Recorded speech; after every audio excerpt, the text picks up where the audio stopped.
mo fẹ́ fi kíní yẹn hàn wá ṣe rí nǹkan tí mo fi hàn yín yìí ṣe rí kíní yìí wọ́n fi eléyìí wọ́n fi bò fún yín tẹ́ bá lọ wo inú ìwé òfin tán gbélé wa lórí màá tiẹ̀ fi hàn yẹn ẹ jẹ́ kí n ṣàlàyé yẹn mo fẹ́ sọ Yorùbá náà sìn ṣe ìwé òfin tán gbélé wa tẹ́ ń pè ní òfin wa irọ́ ni o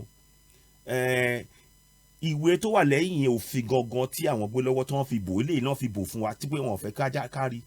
mo máa fi hàn yín sẹ́ jẹ́ kí n sáré wá kíní yẹn fún yín mò ń bọ̀ o ẹ fún mi ní ìṣẹ́jú kan máa wá fún yín sìn ṣe rí eléyìí máa ṣe báyìí sìn ó wà nínú citizen wa ẹ rí i pé mo ti kọ́ pé fraudulent ìwé òfin rọ́ òun ni ẹ rí i pé mo kọ́ ẹ jẹ́ ká tẹ̀ sìn tí má tẹ̀ ṣe rí nǹkan tẹ́ máa rí rèé o tẹ́ bá lọ yẹ̀wò fúnra yín ọmọ àkọ́kọ́ ìwé òfin ilẹ̀ Nàìjíríà 1999 ó tán àmọ́ nǹkan tán fi bò fún yín gangan òun rèé ẹ jẹ́ kí n gbé síta kẹrí ntọ́ fi bò tọ́ fi pamọ́ fún yín wọ́n dìídì fi pamọ́ fún yín ohun tí mò ń sọ nìyẹn wọ́n fi pamọ́ fún yín báyìí òun rèé o mo kàn fẹ́ jẹ́ kí yẹn wò ẹ má bínú bá ṣe ń sọ yìí ntọ́ fi pamọ́ fún yín mo fi hàn yín àṣírí ṣe rí bíbáyìí wọ́n kọ lẹ́yìn Constitution of Federal Republic of Nigeria wọ́n yọ promulgation decree yẹn ni pé àṣẹ àwọn oníkakí wọ́n kọ wọ́n ní 24 ní ọdún 1999 ni àwọn ṣe òfin yẹn wọ́n fi ọ̀rọ̀ yẹn wọ́n fi pamọ́ ẹ jẹ́ kí n fi hàn yín ibi tí wọ́n ti gbé fi pamọ́ mo dẹ̀ fẹ́ kẹ́ mọ̀ pé gbogbo àwọn tó ń ṣe kínní wọ́n pera wọn ní ìtọ́ pè ní àwọn tí wọ́n yàn kan máa ṣe olórí ìlú wa ara wọn lọ́ ti gbé yanra wọn o ṣe mọ̀ pé lẹ́yìn ìgbà tó pa Abíọ́lá àwọn oníkakí púpọ̀ ní wọn tó jẹ́ Fúlàní wọ́n bẹ̀rẹ̀ sí ní ṣe olórí àwọn yanra wọn so ọ̀rọ̀ tó fi ń pè gbogbo ara wọn wọ́n á pè ní nǹkan tó ń pè ní provisional ruling council àwọn tí wọ́n yàn ní pẹ̀sẹ̀ pé káwọn máa fi ṣe gbàtà wọn ti gba ìjọba pẹ̀lú àrékérekè pẹ̀lú jìbìtì wọ́n wá yanra wọn pé àwọn ń ṣe pé ó dìgbà táwọn bá ti wá yan ìjọba lọ́jọ́ iwájú àwọn yẹn ló sì wà ń bẹ̀ sìn lọ́n pé lọ́fúnra wọn àmọ́ irọ́ ni gbogbo kìíní yẹn mo fẹ́ kẹ́ wo bíbà ṣe ni wọ́n pè ní provisional ruling council mo ń bọ̀ mo fẹ́ wá fún yín provisional ruling council ẹ mọ nǹkan tí mo fẹ́ ṣe báyìí ok a ṣe báyìí náà ẹ jẹ́ ká ṣe máa tẹ̀lé ká ṣe máa ṣe léyìí lọ báyìí náà mo fẹ́ wá lọ ṣe léyìí nínú èkejì tán wá tún wá ṣe rí bí báyìí ẹ máa mọ̀ pé irọ́ ló wà ń bẹ̀ wọ́n kọ pé nítorí náà àwọn oníkakí ìjọba wọ́n pàṣẹ pé ìwé òfin mo túmọ̀ ẹ̀ fún yín báyìí mo túmọ̀ nǹkan tí mo ń ka yìí ìwé òfin mo túmọ̀ ẹ̀ wọ́n ní nítorí náà àwọn oníkakí ìjọba tán gbàjọba wọ́n ti pàṣẹ wọ́n ò bí wá o wọ́n pàṣẹ ni pé ìwé òfin ìlú wa máa ní ìwé òfin tó wà nínú ìwé òfin tó ń pè ní constitution pé nínú bẹ̀ nínú schedule ìwé tó wà lẹ́yìn àwọn òfin oníkakí tí wọ́n fi pamọ́ fún wa ìyẹn náà pè ní schedule wọ́n ní ṣe ti bọ́ ní schedule to this decree ṣe rí òfin wọn yẹn gangan ní decree àpàṣẹ wọ́n fún ara wọn ní àṣẹ láì bí àwa ọmọ ìlú ṣọ́dọ̀ mi yé yín wọ́n tún wá sọ wọ́n ní ìwé òfin yẹn wọ́n ní pé ó máa wáyé ó máa múró láti ọdún kan dín ní ọgbọ̀n oṣù kan dín ní ọgbọ̀n ọdún oṣù kan dín ní ọgbọ̀n ní oṣù May 1999 pé ó máa di òfin lórí wa wọ́n ò bí wá kò sí referendum wọ́n ò gbé nǹkan kan kalẹ̀ fún wa ṣe náà wọ́n ò bí àwa ọmọ ìlú wọ́n gbélé wa lórí ni pẹ̀lú tipátipá ẹ rí i pé irọ́ ló bá dé mò ń ṣàlàyé fún yín kó lè yé yín ni pé eléyìí kì í ṣọ̀rọ̀ ẹnu mò ń ṣàlàyé fún gbogbo àwọn ọmọ ká lè mọ ìdí tá pé mo fẹ́ ká mọ ìdí ẹ̀ta ní ẹ̀tọ́ láti gba òmìnira láti lọ fún referendum mo sọ fún yín torí ìwé òfin yẹn wọn ò bí wá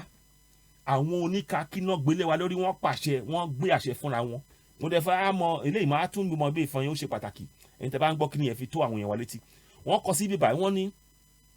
lẹ́yìn eléyìí o tí ó bá ṣe pàtàkì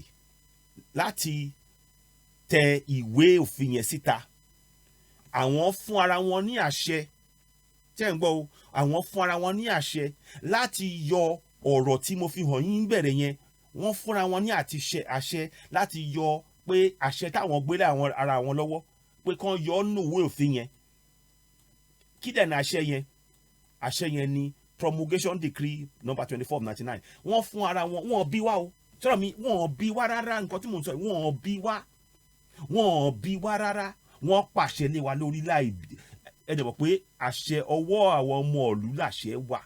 àwa la máa láti pàṣẹ pé gbogbo wa dìbò ṣe tí gbogbo àti gbogbo wa bá sọ pé tá bá ti tọwọ́ sínú referendum n ta bá sọ yẹn ló di àṣẹ lọ́wọ́lọ́wọ́ tá wà yìí ẹ̀tọ́ wọn ni wọ́n lè sọ pé àwọn gbé òfin wá ntọ́ wá yẹ kán ṣe ni pé wọ́n wá bí àwa ọmọ ìlú pé ṣe ẹ fẹ́ àfitagbélẹ̀ yìí àbẹ́ àtúnṣe àbẹ́ kọ́ ìyẹn ò wáyé ní ọ̀rọ̀ tó wá tí à ń sọ yìí o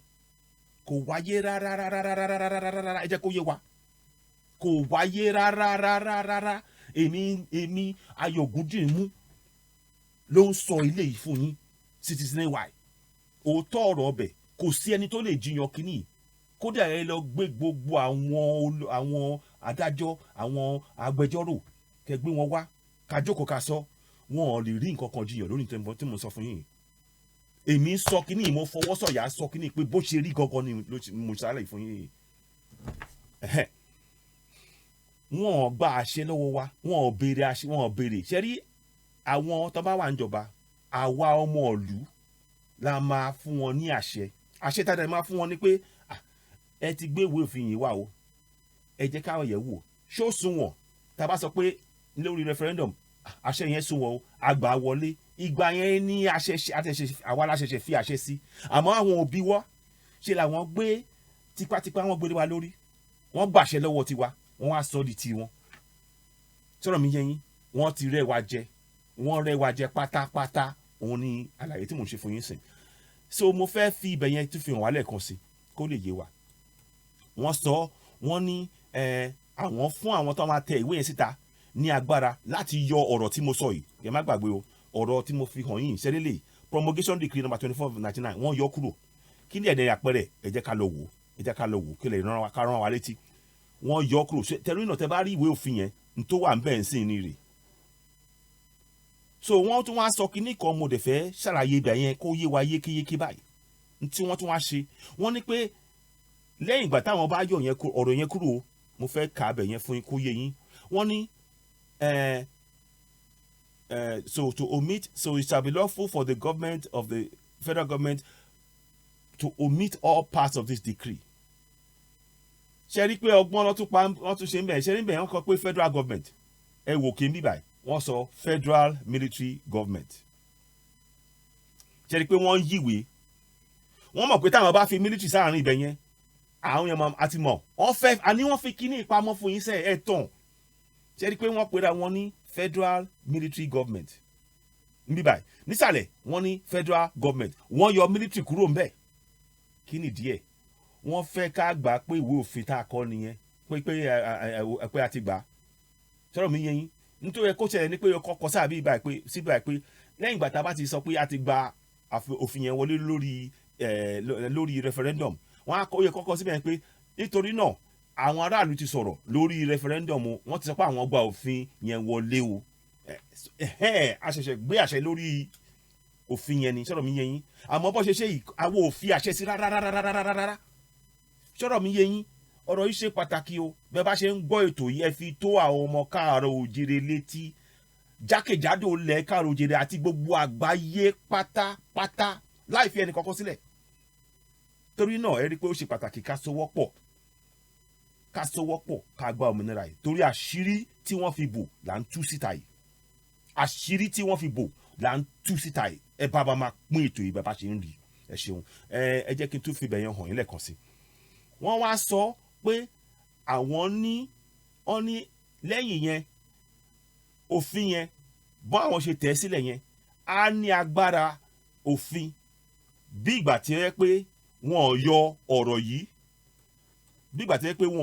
yìí kúrò níbẹ̀ sọ̀rọ̀ mi yẹn yín kí ni ìtumọ̀ yẹn jẹ́ kí n ṣàlàyé fún yín ṣẹ́rí nǹkan tẹ́ ẹ̀ ń wò yìí wọ́n sọ pé àwọn mọ̀ pé àwọn ti yọ ọ̀rọ̀ tó ṣe pàtàkì ìyẹn promulgation decree number 24/1999 kúrò àmọ́ àwọn ti fọ́ra wọn ní àṣẹ pé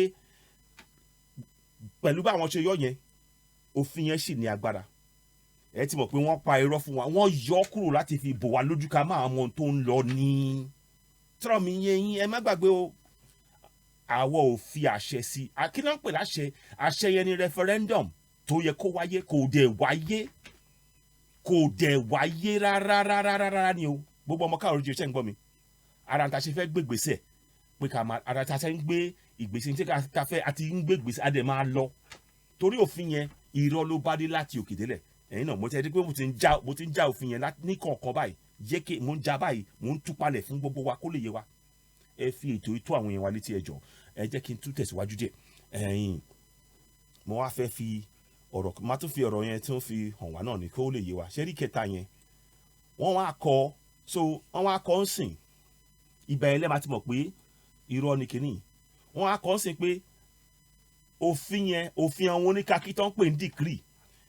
wọ́n lè pè ní òfin ìlú.